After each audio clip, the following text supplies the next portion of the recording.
내가 마음이 괴로워서 여호와께 기도하고 고통하며 서원하여 이를 때 오그는 여호와여 만일 주의 교통을 보시고 나를 기억하사 너희 여종을 듣지 아니하시고 너희 여종에게 아들을 주시며 내가 그의 형제에 그를 여호와께 드리고 헛도를 그의 머리에 대지 아니하겠나이다. 아멘. 예, 박수를 공유하겠습니다. 예, 태연이가 주은이다. 오늘은 변두리 이론이라는 제목을 가지고 하나님의 말씀을 증거하도록 하겠습니다. 미국 플로 신학교에 폴 피어스라는 교수님이 계세요. 그 교수님께서 저술한 책 중에 초대교회부터 현대에 이르는 교회의 역사를 선교적 관점에서 기술한 기독교 선교 운동사라는 책이 있습니다. 그 책 중에 말하는 중요한 원리가 있습니다. 그 원리 중에 하나가 무엇이냐면 변두리 이론이라는 게 있어요. 변두리 이론. 이게 지금 무슨 얘기냐면은 학자들이 성경을 찬찬히 연구해보고 또 교회의 역사를 찬찬히 한번 살펴보니까 하나님께서 일하시는 방법이 있는데 그 방법 중에 하나가 부흥과 하나님 나라의 확장은 대부분 그 시대의 교회의 권력 구조 변두리에서 시작됐다라는 것을 발견했다라는 것입니다. 다시 말해서 생각지도 않았던 지역에서 생각지도 않았던 그런 사람을 통해서 하나님께서는 그 사람을 붙잡고 일으켜 세우셔서 사용하셨다라는 거죠. 예를 들어서 인도의 선교의 아버지이자 현대 선교의 아버지라고 불리는 분이 계십니다. 여러분 잘 아시는 선교사님이세요. 윌리엄 캐리라는 선교사님 여러분 한 번쯤은 다 들어보셨을 것입니다.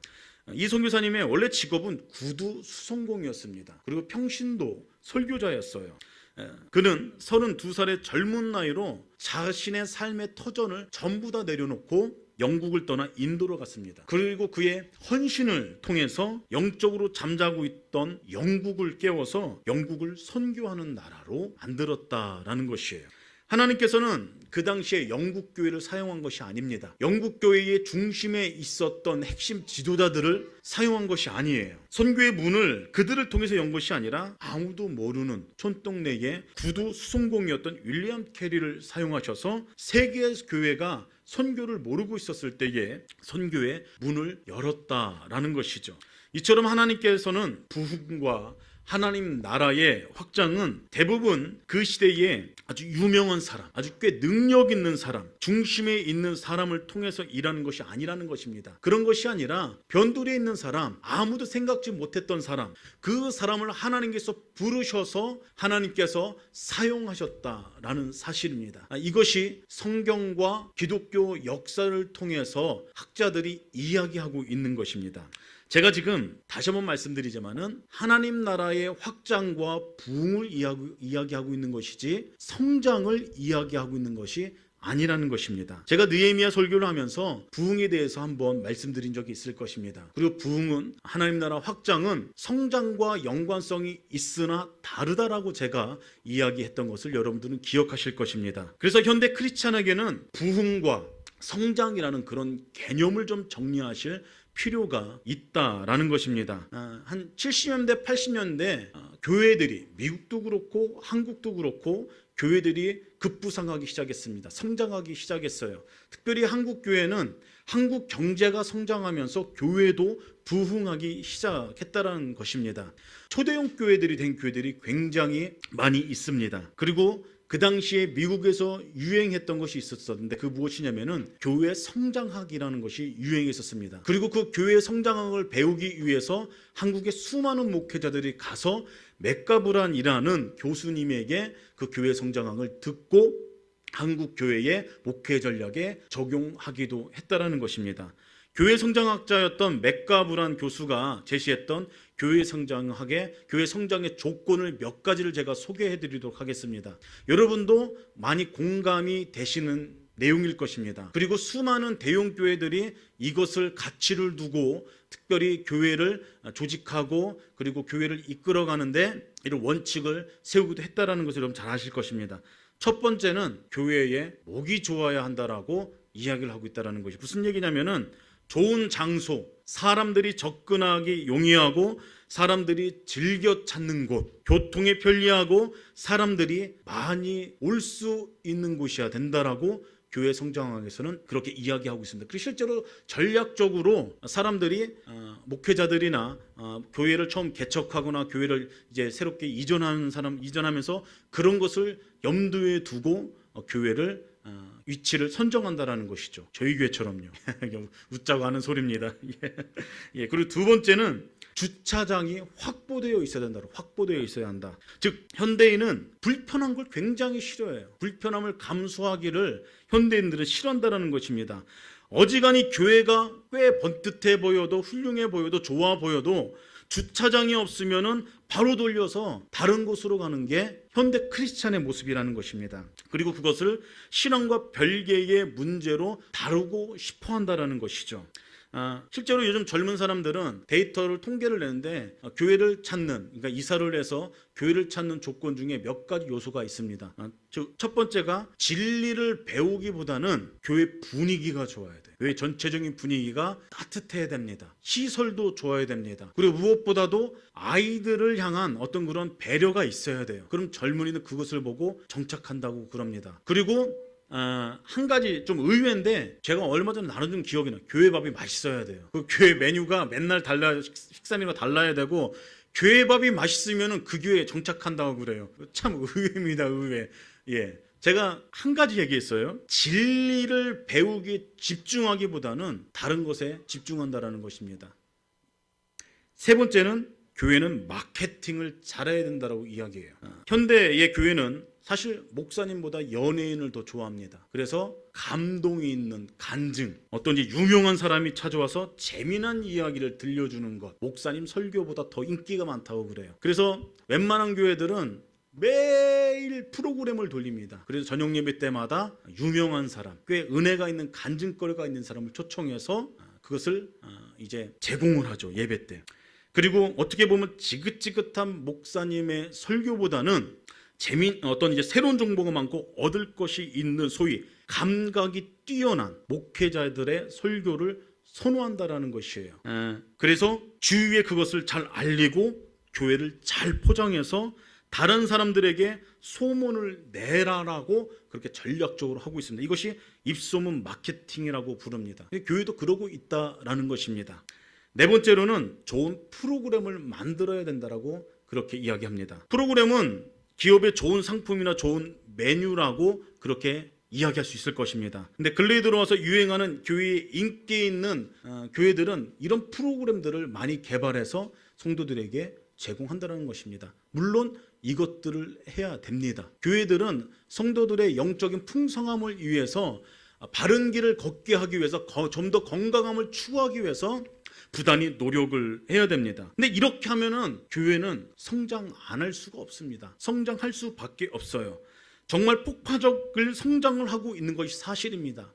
지금 부흥하기 힘든 세대에도 부흥하는 교회들을 보면은 이 몇 가지 원칙을 잘 지키는 교회입니다. 그리고 이것을 위해서 부단히 밤낮으로 노력하는 교회입니다. 제가 전도사 때부터 교육목사로 부목사로 있었던 교회가 총 4군데입니다. 다 큰 교회예요. 기본적으로 다 1000명 이상 되는 교회입니다. 1000명에서 한 3000명 되는 교회였습니다. 그 정도 사이즈의 교회는 이 원칙을 다 생각하고 있어요. 그것을 감안하고 부단히 이것을 위해서 노력하는 교회입니다. 그러니까 부목사들이 얼마나 피곤하겠어요. 그런데 감사하게도 제가 섬기는 교회들은 이런 교회 성장을 위해서 부단히 노력하는 동시에 건강함을 추구하는 교회였습니다. 본질을 잃어보지 않기 위해서 부단히 노력하고 기도하는 교회였어요. 그래서 감사했어요. 그런데 안타깝게도 본질적인 것을 놓쳐버린 교회들이 있다는 것입니다. 교회에 이 성장하는 것만 초점을 두고 달려가면은 교회는 인원은 늘 수가 있습니다. 근데 하나님께서 성경에서 말하고 있는 하나님 나라의 확장과 부흥과는 조금 멀 수가 있다라는 것이에요. 건강함을 놓쳐버릴 수 있다라는 것입니다. 성장은 했습니다. 그러나 영적인 성숙은 못할 가능성이 있을 수 있다라는 것입니다. 저는 세움교회가 건강하게 성숙해지는 교회가 되기를 예수 그리스도에서 축복합니다. 물론 저도 성장하고 싶습니다. 그러나 양적으로 성장하는 것보다는 하나님께서 원하시는 본질을 따라서 성숙하는 교회가, 그리고 건강한 교회가 됐으면 좋겠어요. 그럼 여러분들이 제가 말한 이런 4가지 어떤 그런 것들을 다른 사람들에게 소개하는 것보다는 여러분들이 삶을 통해서 다른 사람들에게 이야기할 때 한 가지만 점검해 보면 됩니다. 예수님을 내가 소개하고 있는가? 그것만 점검하면 돼요. 내가 예수님을 다른 사람들에게 말하고 있는가? 세움교회 개척했는데 나와보세요. 사실 개척교회이기 때문에 뭐 프로그램도 별거 없습니다. 없어요, 별로. 예배만 드립니다. 그리고 뭐 코로나 기간이기 때문에 제가 세운 원칙이 있습니다. 그거는 올해 한 해 동안은 새벽 예배와 주일 예배만 드리려고 합니다. 고민이 많아요. 주일 학교는 어떻게 할까? 다음 세대들은 어떻게 세팅을 할까? 또 1세대를 향해서 어떤 프로그램과 어떠한 것들을 준비를 하면 좋을까? 생각이 많습니다. 그러나 이제 당장 이제 뭐 수요 예배나 뭐 금요철야에 또 이제 정통적인 어떤 그런 패턴에 저희 교회 교우분들은 대부분 그런 것에 익숙하실 것입니다. 그러나 수요 예배 같은 경우는 저는 내년부터 시작하려고 합니다. 금요철야도 한 달에 한 번 정도 모여서 기도하는 패턴으로 그렇게 가려고 하고 있어요. 다음 세대는 제가 지금 고민 중에 있습니다. 왜냐하면은 교회 시간을 바꿔야 되기 때문에, 예배 시간을. 그래서 지금 공간적인 어떤 그런 문제나 좀 여러 가지 문제가 있기 때문에 좀 고민 중에 있습니다. 아무튼 코로나 기간 올해 한 해 동안에는 새벽 예배와 주일 예배만 드리려고 하고 있습니다. 그래서 여러분들 계속해서 그것을 유념해 두셔서 계속해서 기도하셨으면 좋겠어요. 실상 개척교회를 통계를 보면은 3, 4년 동안 가족만 예배드리는 교회들이 굉장히 많다고 그래요. 가족만 예배드리는 교회. 근데 감사하게도 저희 세움교회는 몇몇 가정이 함께 예배드리는 교회입니다. 얼마나 감사한 줄 몰라요. 저희 가족만 예배드리는 줄 알았어요. 좀 개척할 때는. 그런데 감사하게도 몇몇 가정 오셔갖고 지금 한 20분 정도 이렇게 예배를 드리고 있는데 참 감사한 일입니다. 그런데 하나님께서 부으시는 부흥과 하나님 나라의 확장을 소망하는 그런 세움교회 공동체가 됐으면 좋겠어요. 그런데 제가 드리고 싶은 말씀이 무엇이냐면은 그 하나님 나라의 확장과 그 부흥의 한가운데 하나님께서 일하시는 방법이 있는데, 제가 조금 전에 설명해 드렸듯이 변두리 이론이라는 것을 하나님께서 적용하신다는 겁니다. 아무도 몰랐던 사람, 아무도 몰랐던 그런 사람을 통해서 하나님께서는 일하신다는 사실을 기억하십시오. 그리고 오늘 본문에 한나라는 여인이 그러한 사람이었다라는 사실이죠. 오늘 읽은 사무엘상 1장의 배경은 이렇습니다. 이스라엘 백성이 출애굽하고 약속의 땅 가나안 땅에 들어와서 정착한 지 시간이 조금 흐른 뒤입니다. 여호수아서를 보면 이스라엘 백성들이 가나안 땅으로 들어와 어떻게 약속의 땅을 점령해 나갔는지를 기록하고 있어요. 그리고 사사기를 보면은 정착한 땅에서 이스라엘 백성들이 완전히 실패한 모습을 우리 성경을 통해서 알 수 있다는 겁니다. 그리고 그 실패는 이스라엘 백성들의 정치적인 실패도 아니요, 군사적인 문제도 아닙니다. 경제적인 어떤 그런 문제도 아니라는 것입니다. 바로 하나님 앞에서의 실패라는 것이에요. 철저한 신앙적인 실패라는 것입니다.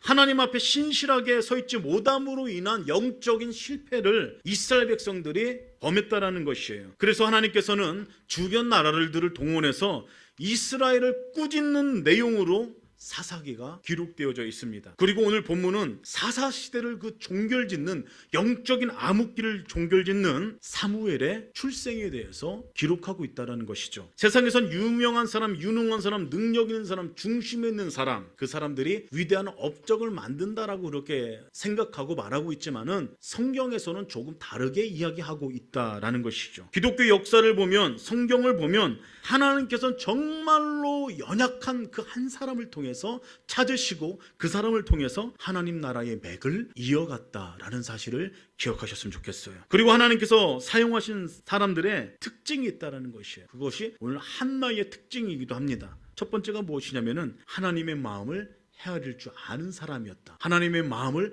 아는 사람이었다. 두 번째로는 그 하나님의 마음을 품고 또 품고 마음 중심으로 기도하는 인생이었다라는 사실을 여러분들 기억하셨으면 좋겠습니다. 오늘 한나가 그런 인생이었습니다. 한나는 하나님의 마음을 헤아릴 줄 아는 사람이었어요. 하나님의 마음을 아는 사람이었고 그 마음을 품고 기도하는 인생이었다는 사실을 여러분들 기억하시길 바랍니다.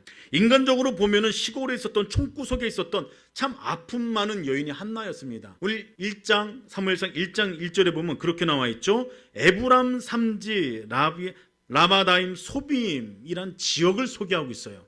에브람 산지의 이곳은 어떤 곳이냐면은 완전 깡촌이라는 이야기입니다. 깡촌, 시골, 아무도 눈여겨보지 않는 그런 시골이라는 소리예요. 그런 시골에 엘가나라는 사람이 있었고 한나라는 여인이 있었다라는 것이죠. 근데 그 한나라는 여인이 아픔이 있는 여인이었다라는 것입니다. 어떤 아픔이 있었습니까? 오늘 사무엘상 1장 2절을 보니까 엘가라는 사람에게 두 아내가 있었다, 그렇게 이야기하고 있죠. 한 사람의 이름이 한나입니다. 그리고 다른 한 사람의 이름이 분인나입니다. 그런데 분인나에게는 자식이 있었습니다. 한나에게는 자식이 없었어요. 아마도 엘가나는 한나가 자식이 없어서 자손 생산을 위해서, 자식을 낳기 위해서 첩을 들인 것입니다. 두 번째 아내를 들인 것이에요. 분인나를 받아들인 것 같습니다. 이런 상황에서 한나의 마음이 얼마나 아팠겠습니까? 자식이 없는 것도 서럽습니다. 그리고 첩을 맞이한 그 남편이 얼마나 또 어떻게 보였겠습니까? 참 마음이 아팠을 것이에요. 근데 6절에 보니까 이 분인나가 한나를 괴롭게 한다라고 그렇게 이야기하고 있어요. 7절에 보니까 매년 실로로 제사 드리러 갈 때 엘가나가 분인나보다 한나에게 더 잘해줬다고 그래요. 그 사실 때문에 재물의 분깃을 갑절을 주는 것 때문에 분인나가 한나를 엄청 괴롭게 했다라는 것이에요. 엄청 괴롭혔다라는 것입니다. 분인나는 한나가 가장 싫어한 짓만 골라서 했겠죠. 야비한 짓을 계속해서 한 것입니다. 이 분인나의 괴롭힘은 한나에게 있어서 충분한 불평거리가 될 수 있었다라는 것이에요. 불평하게 만드는 자극자가 된다라는 것입니다. 근데 이 상황에서 한나가 어떻게 반응했습니까? 어떻게 반응했어요? 불평하지 않았습니다. 남편한테 가서 고자질한 것도 아니에요. 그 상황 가운데 자신의 아픔을 가지고 하나님 앞에 무릎을 꿇었다, 그 사실을 기억하시길 바랍니다. 한나는 쓰라리고 비참한 삶으로 인해서 하나님을 저버리거나 그분의 동기에 의의를 제기한 것이 아닙니다. 하나님을 저주하지도 않았어요. 오히려 거룩한 부담감을 가지고 기도를 했습니다. 그리고 서운했어요. 10절에 보니까 한나가 마음이 괴로워서 여호와께 기도하고 통곡을 했다라고 그렇게 기록되어져 있죠. 한나는 마음이 괴롭지만 그 슬픔을 견디면서 12절에 기록한 것처럼 한나는 성전에 나와 아주 오랫동안 기도했어요. 오랫동안. 여기서 한나가 마음이 괴롭다라고 기록되어져 있는데, 마음이 괴롭다는 것은 여러분 두 가지로 볼 수가 있습니다. 첫 번째는 제가 지금 설명드렸듯이 자식이 없어서 괴로운 거예요. 그리고 분인나가 괴롭혀서 괴로운 겁니다. 남편 엘가나가 잘해줬어요. 정말로 잘해줬습니다. 근데 자식이 없다는 상황 때문에, 또 자신을 시기하고 괴롭히는 분인나 때문에 마음이 어려워서, 마음이 괴로워서 그 문제를 가지고 하나님 앞에 나와 기도했다라는 것이에요. 사랑하는 성도 여러분, 여러분 인생 가운데에 인생 살다 보면 슬픔과 괴로움이 있을 때가 있습니다. 근데 그 문제를 가지고 오늘 한나처럼 하나님 앞에 나가기를 예수 그리스도는 축복합니다. 문제 앞에 주저앉지 마시고 그 문제를 가지고 하나님 앞에 나가는 그 믿음의 반응을 보이기 시작했을 때에 하나님께서 그 인생 보살펴 주시고 하나님께서 그 인생 축복할 줄 믿으십시오. 그렇게 하나님께 기도하는 인생은 절대로 망하지 않는다는 사실을 기억하셨으면 좋겠어요. 두 번째로는 이 시대는 하나님을 아무도 존귀하게 여기지 않는 그런 시대입니다. 그런 시대에 한나가 살고 있었다는 것이에요. 여러분, 엘리 제사장조차도 하나님을 존귀한 분으로 여기지 않았던 시대가 바로 이 시대입니다. 인간적인 눈으로는 제사장 가문이고 시대의 어른이고 남들이 부러워할 만한 위치고 그런 사람이 바로 엘리 제사장입니다. 그런데 하나님 보시기에는 전혀 귀하지 않았다는 것이에요. 한나는 실로로 제사를 드리러 올라갈 때마다 봤던 것이 있습니다. 무엇을 봤냐면은 엘리 제사장의 태도를 봤겠죠. 그리고 그 두 아들들의 모습을 봤을 것입니다. 엘리 제사장의 두 아들인 홈리와 비느하스가 했던 짓을 다 봤다라는 것이에요. 제사장이 엉터리였습니다. 그 엉터리로 제사 드리는 모습을, 예배하는 모습을 다 봤다라는 것이에요. 사무엘상 2장 12절 이후에 보면은 엘리 제사장의 아들들이 얼마나 그 제사를 엉터리로 드렸는지 알 수가 있습니다. 그래서 하나님께서 무엇이라고 말씀하셨냐면은 행실이 나빠 여호와를 알지 못했다라고 기록하고 있고, 여호와의 제사를 멸시한 그 모든 이 두 아들의 행동들이 하나님 앞에 그 죄가 심히 크다라고 성경은 기록하고 있다는 것이에요. 한나가 이 두 아들, 제사장의 이 두 아들의 모습을 전부 다 봤다라는 것이에요. 그 두 아들의 모습을 보면서, 엉터린 이 두 아들의 모습을 보면서 무엇을 생각했습니까? 희망이 없어 보였을 거예요. 희망이 없다, 소망이 없다. 그것을 보고서 한나가 마음이 괴로웠다는 것입니다. 실상 자식이 없고 분인나가 괴롭힌 것보다 영적인 암흑기에 제대로 된 제사장이 없다라는 사실을 한나는 알고 있었고, 그 하나님의 마음을 정확하게 꿰뚫어 보고 있었기 때문에 한나의 마음은 더욱더 괴로웠다라는 것입니다. 이 여인의 마음에 이 당시에 아무도 가지지 않았던 이 영적인 부담감을, 이 영적인 거룩한 부담감을 한나가 가지고 있었다라는 것이에요. 그래서 한나가 소원기도합니다. 소원기도를 해요. 11절에 보니까 이렇게 기록되어 있어요. 서원하여 이르되 만군의 여호와여, 만일 주의 여종이 고통을 돌보시고 나를 기억하사 주의 여종을 잊지 아니하시고 주의 여종에게 아들을 주시면 내가 그의 평생에 그를 여호와께 드리고 삭도를 그의 머리에 대지 않겠습니다. 이렇게 소원기도합니다. 한나의 소원기도는 굉장히 독특한 것입니다. 굉장히 특별한 것이에요. 여러분, 민수기 30장에 보면은 여자들은 부친이나 남편의 동의가 있을 때 소원하는 것이 허락되어졌습니다. 그리고 엘가나는 1장 23절에 보니까 그의 남편 엘가나가 그에게 이르되 그의 소견대로 좋을 대로 하라고 이렇게 기록되어져 있어요. 한나의 소원기도에 동의했다라는 그런 내용입니다.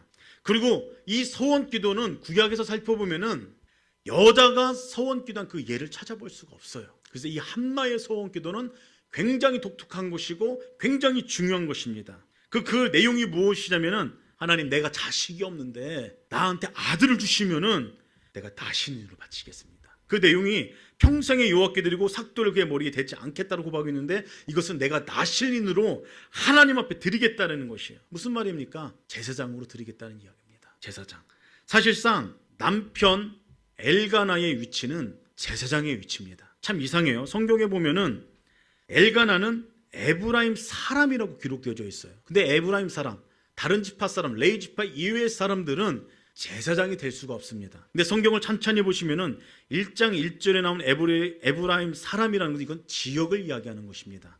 그리고 뒤에 족보가 나오는데 그 족보를 되짚어서 보면은 레위 사람이라는 것을, 레위 사람의 그 자손이라는 것을 알 수가 있습니다. 다시 말해서 이 엘가나라는 사람도 제사장입니다. 그런데 제사장이 타락했어요. 엘리 제사장뿐만 아니라 한나의 남편인 제사장도 어떻게 보면 타락한 제사장. 왜냐하면 와이프가 둘입니다. 와이프가 둘이에요. 제사장이 하나님의 말씀을 어기는 그 시대 가운데에 한나는 하나님의 마음을 꿰뚫고 있었던 사람이에요. 그래서 한나가 마음에 그런 부담감이 있는 것입니다. 다 엉터리입니다. 하나님, 제사장들 다 엉터리인 하나님, 이 시대 가운데에 저 개인적인 아픔도 있습니다. 그러나 하나님께서 내게 자식을 주신다라면은 제가 제대로 한번 키워보겠습니다. 이 영적인 암흑기 시대에 정말로 하나님의 마음을 깨닫고 하나님의 말씀대로 순종하는 그런 제사장으로 제가 하나님 앞에 드리겠습니다. 지금 한나가 그렇게 소원하고 있다는 것이에요. 그런 의지가 담겨져 있다는 것이에요. 한나는 영적으로 암흑기인 이 시대에 그 하나님의 마음을 정확하게 알고 헤아리고 있었던 사람입니다. 그 마음을 헤아리고 주의 성전에 나와 그 아픔을 가지고 눈물로 오랫동안 기도하는 인생이 한나였다라는 것이에요. 세상적으로, 인간적으로 보면은 엘리 가문을 통해서 나와도 뭔가 나와야 될 일입니다. 권세를 가지고 있었어요. 부를 가지고 있었어요. 부자였습니다. 그런데 하나님은 그를 통해서 일하지 않으셨어요. 가난하고 낮은 위치에 있고 아픔이 있었던, 아무도 집중하지 않았던 한나를 통해서 일하실 계획을 갖고 있었다는 것입니다. 하나님께서는 하나님의 마음을, 당신의 마음을 헤아리고 있는 그 한나에 집중하셨어요. 그리고 한나의 기도에 응답을 해주셨습니다. 그리고 사무엘을 허락해 주셨다는 것이에요. 여러분도 잘 아시겠지만 한나에게 주신 그 귀한 아들 사무엘은 영적인 암흑기인 사사 시대, 이 오랜 사사 이 시대를 종결질, 바로 마지막 사사였다는 것이에요. 말씀을 정리합니다. 여러분, 세상 사람들은 유명한 사람, 유능한 사람, 중심에 있는 사람, 그런 사람들이 위대한 업적을 만든다라고 생각합니다. 근데 우리가 기억해야 될 것은 하나님께서는 연약한 사람을 찾으세요. 그리고 당신의 마음을 정확하게 알고 있는 사람을 찾으세요. 그리고 그 마음을 가지고 기도하고 있는 인생을 찾고 계신다라는 것입니다. 그리고 그 사람을 통해서 당신의 나라의 하나님 나라의 맥을 이어간다라는 그 사실을 기억하시길 바랍니다. 하나님께서는 사람들이 생각하지도 못했던 위치에 있는 사람을 통해 부흥을 주십니다. 아무도 생각하지 못했던 사람을 통해서 당신의 나라를 확장시켜 나갔다라는 것이에요. 그리고 하나님께서 사용한 사람의 특징은 하나님의 마음을 헤아릴 줄 아는 사람, 그 마음을 가지고 눈물로 기도하는 인생이었다라는 것입니다. 하나님 지금도 변두리에 있는 사람을 선택하십니다. 그리고 그들에게 놀라운 은혜와 능력을 부어주세요. 권력 구조 안에 있는 사람들과는 비교할 수 없는 지위와 명청과 총명함을 주십니다. 그리고 새 역사를 창조해 가십니다. 하나님 지금도 스스로를 낮추고 하나님을 경외하면서 변두리에 있는 인생을 하나님 찾고 계십니다. 그들 통해 일하세요. 여러분은 어떠한 인생입니까? 또 어떠한 인생을 하나님께서 들어 사용하신다고 생각하십니까? 여러분들은 겸손히 변두리의 인생을 살고자 하십니까? 겸손히 주님의 말씀을 순복하면서 하나님의 마음을 헤아려서 그 하나님의 마음을 따라 기도하는 인생으로 살아가려고 하십니까? 아니면 세상의 주인공이 되려고 하십니까? 주님께서는 지금도 겸손하고 작은 자들을 찾고 계세요. 그러나 정확하게 하나님의 마음을 헤아리고 기도하는 인생을 찾고 계신다는 것입니다. 여러분들 이것을 기억하고 이런 인생을 살아가십시오. 여러분들의 자녀손들이 이런 인생이 되기를 예수 그리스도의 이름으로 축복합니다. 여러분들을 통해서 여러분들의 자녀손들을 통해서 하나님 나라의 신앙의 맥을 이어가는, 그래서 특별히 세움교회가 신앙의 맥이 잘 전수되는, 세움교회를 통해서 하나님의 부흥이 경험되어지는, 세움교회의 자녀손들을 통해서 하나님 나라가 확장되어지는 그런 귀한 영적인 부흥이 우리 교회 가운데 각 가정 가운데에 경험되어지기를 주님의 이름으로 축복합니다. 시간 다 함께 기도하는 시간 갖도록 하겠습니다. 이 시간 기도할 때 하나님 연약한 우리들을 사용하여 주시옵소서. 우리 연약하고 부족합니다. 그러나